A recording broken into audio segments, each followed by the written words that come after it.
I owe this community a lot, and the reality is, very humbly, I see myself as a brother and a son of yours. There are people in this room, back in the day of East End Madrasa, we used to pray Salat in the cafeteria of the high school.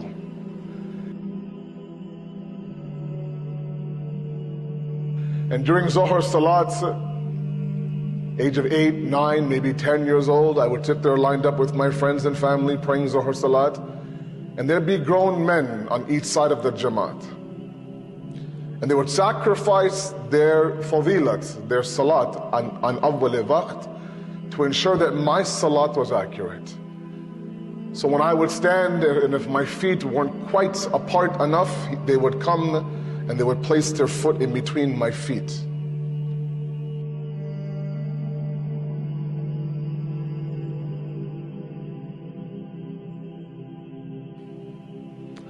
There are men in this room right now, looking at me right now, that when I would go into a ruku at the age of 9, they would go and they would push my back a little bit lower to ensure I perfect my ruku.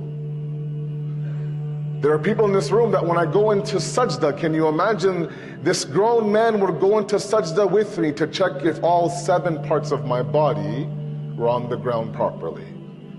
That I wasn't doing sujood like this, and he would flatten my palm to make sure my palm hits the ground. People who taught me alif bata, people taught me how to do wudu properly, would sit there in the bathroom and watch me to make sure I start up here and not down here. And so it's humbling for me to be here in front of a community that's given me so much.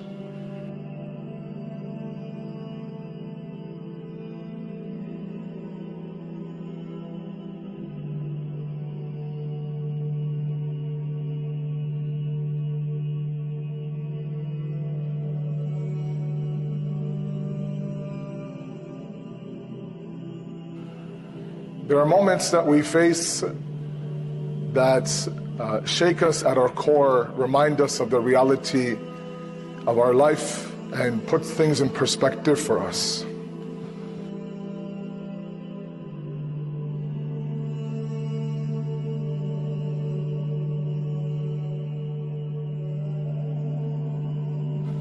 And one of them is death.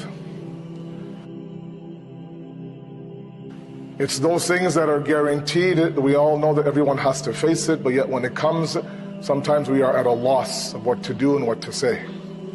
We're in shock sometimes that the ones that we love the most are leaving us.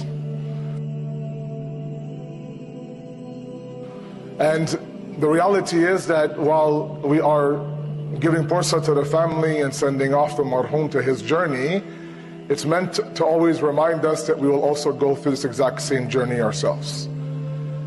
That our loved ones like this will gather like this, and they will recite Salatul Mayyat, and they'll remember us and they'll cry, and then they will bury us, and we'll move on, and they will move on. It's meant to jolt us, to remind us that this world is a temporary world, not to be attached to it, to realize that there is eternity now waiting for us. And sometimes it's important that we take lessons from the ones who we have left behind or who have moved on to another world.